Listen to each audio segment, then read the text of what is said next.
जो चीज़ हम मोबाइल पर सर्च करने के बाद बहुत दिन के बाद सीखते हैं, वो सब चीज़ें हम किसी बुज़ुर्ग व्यक्ति के पास बैठकर बहुत जल्दी से सीख सकते हैं। इसलिए हम सभी से यही कहेंगे कि मोबाइल चलाइए, लेकिन आपके बगल में क्या हो रहा है, कौन आपके बगल में बैठा हुआ है, उसका भी ध्यान रखना ज़रूरी है। ज़रूरी नहीं है कि कोई बड़ा गलती करे तो भी अपराध होगा। छोटा छोटा गलती करके भी व्यक्ति बहुत बड़ा अपराधी बन जाता है। लापरवाही करने से छोटी छोटी बातों पर अगर ध्यान हम नहीं देते हैं, फिर भी बहुत बड़ा अपराध हो जाता है। जैसे आजकल के दौर में मोबाइल एक सबसे बड़ा लापरवाही का तरीका है। सबसे ज़्यादा लापरवाह लोग हो गए हैं केवल मोबाइल चला चला कर। दुनिया का जितना काम होता है सब मोबाइल पर ही देखते हैं, मोबाइल पर देखकर ही करना सीखते हैं, जिसके कारण वो अपने सगे संबंधियों को न तो ध्यान दे पाते हैं, न अपने बच्चों पर ध्यान दे पाते हैं। बगल में कोई रिश्तेदार बैठा हुआ है, कोई भी व्यक्ति, अपना बच्चा हो, न भाई हो, अपनी पत्नी हो या कोई भी हो, बगल में व्यक्ति बैठा रहता है, लेकिन फिर भी उसी के बगल में बैठकर व्यक्ति मोबाइल में इस तरह से मशगूल रहता है जैसे मोबाइल के सिवा उसके जीवन में दूसरा कोई ध्येय ही नहीं हो। यह जो बात है ये हमको, हमारी दुनिया को धीरे धीरे बर्बादी के रास्ते पर लेकर जा रहा है। इसलिए हमको अपने रिश्तेदारों का ध्यान रखते हुए, अपने सगे संबंधियों का ध्यान रखते हुए, हमारे पास कौन बैठा है इसका ध्यान रखते हुए हम अपना काम करेंगे। मोबाइल इस समय की मांग है, लेकिन इसका मतलब यह नहीं है कि हम केवल इसी में डूबे रहें। हमारे बगल में जो लोग बैठे हैं उनका भी बात सुनना चाहिए, उनसे बात करना चाहिए।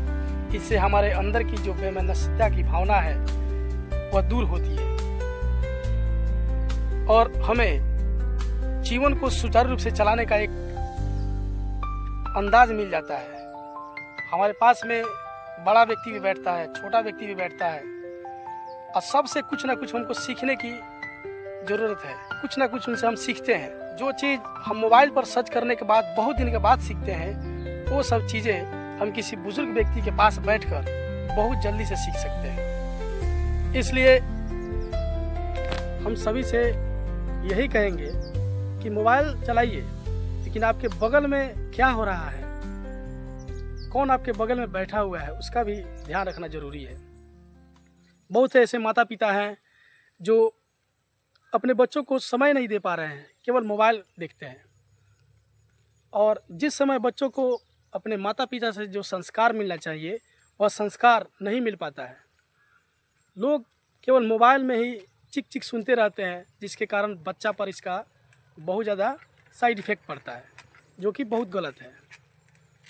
अगर हम बच्चे को छोटे से उम्र में अगर संस्कारवान नहीं बनाएंगे, उसको समय नहीं देंगे, अपना कीमती समय नहीं देंगे, तो बच्चा भी बाद में क्या होगा, जैसे माता पिता उसको बचपन में छोड़ दिए, उसके पास बैठे नहीं, उससे बात नहीं किए, जीवन में कैसे क्या करना है उसको नहीं समझाए, बाद में वही बच्चा एक दिन बड़ा होकर वही काम करेगा जो उनके माता पिता उसके सामने किए हैं।